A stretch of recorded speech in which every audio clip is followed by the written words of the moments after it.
Hello everyone, আসসালামু আলাইকুম। সবাই কেমন আছেন? আশা করি ভালো আছেন। বন্যা রান্নাঘরে আপনাদের জন্য কাঁঠালের ইউনিক বড়া রেসিপি নিয়ে এসেছি।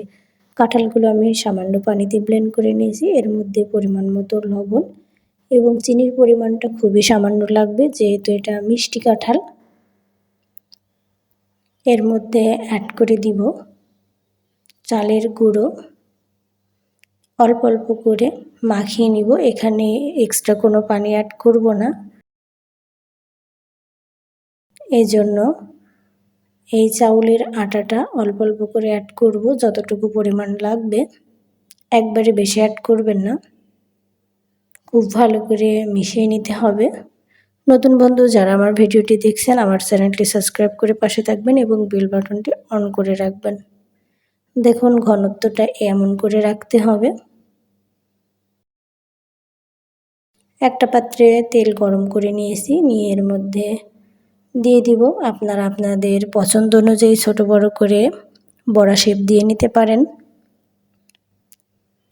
এই বড়াটা অনেক ভালো লাগে।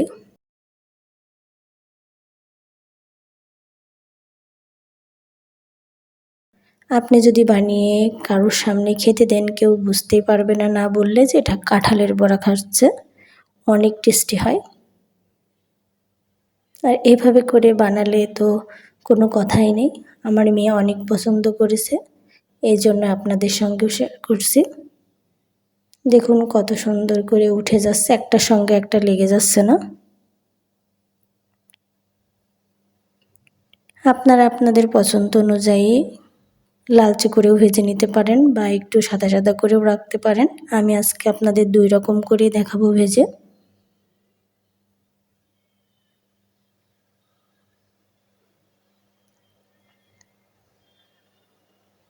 দেখুন এটা অনেকটা ফুলেও গেছে। একটু সময় নিয়ে ভাজতে হবে। চুলার আঁচটা আমি কম করে দিয়েছি। এগুলো হয়ে গেছে, তুলে নিব।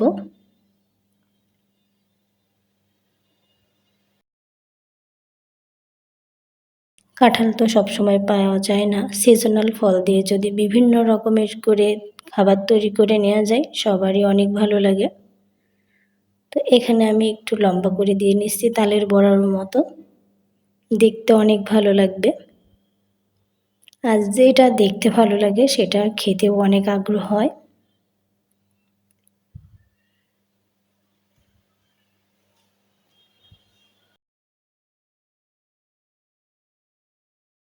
কাঁঠাল দিয়ে অনেক রকম তৈরি করা যায় খাবার।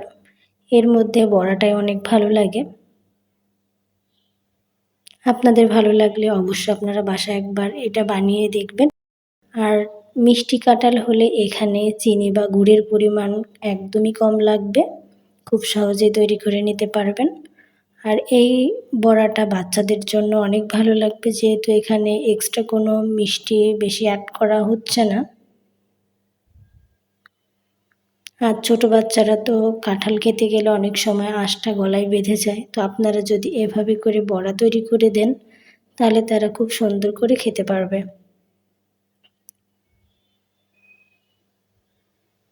সবগুলো সুন্দর করে উল্টিয়ে নিব। এগুলো আমি খুব বেশি লালচে করব না। চুলার আঁচটা মাঝারি আঁচে রেখে এটা ভাজবেন, তাহলে ভেতরটা খুব সুন্দর করে কুক হবে।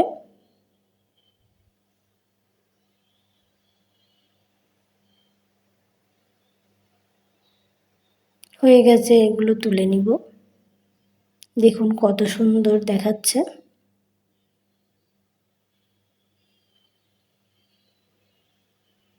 এভাবে করে সবগুলো ভেজে নিয়ে পরিবেশন করে নিয়েছি। আজকের আমার এই কাঁঠালের ইউনিক বড়া রেসিপি আপনাদের কাছে কেমন লাগলো অবশ্যই জানাবেন। বাসায় অবশ্যই বানিয়ে দেখবেন, সবার কাছে অনেক ভালো লাগবে। সিজনাল ফল খাওয়ার চেষ্টা করবেন, আর সেটা দিয়ে যদি বিভিন্ন প্রকারের খাবার তৈরি করা যায় তাহলে তো আরও ভালো লাগে। স্বাস্থ্যের জন্য অনেক উপকার। ভেতরে দেখুন কত সুন্দর পারফেক্টলি কুক হয়ে গেছে। নতুন কোনো ভিডিও নিয়ে আবার আপনাদের মাঝে চলে আসবো। ততক্ষণ পর্যন্ত সবাই ভালো থাকবেন, সুস্থ থাকবেন। আর আমার ভিডিওটি ভালো লাগলে শেয়ার করে পাশে থাকবেন। ধন্যবাদ সবাইকে।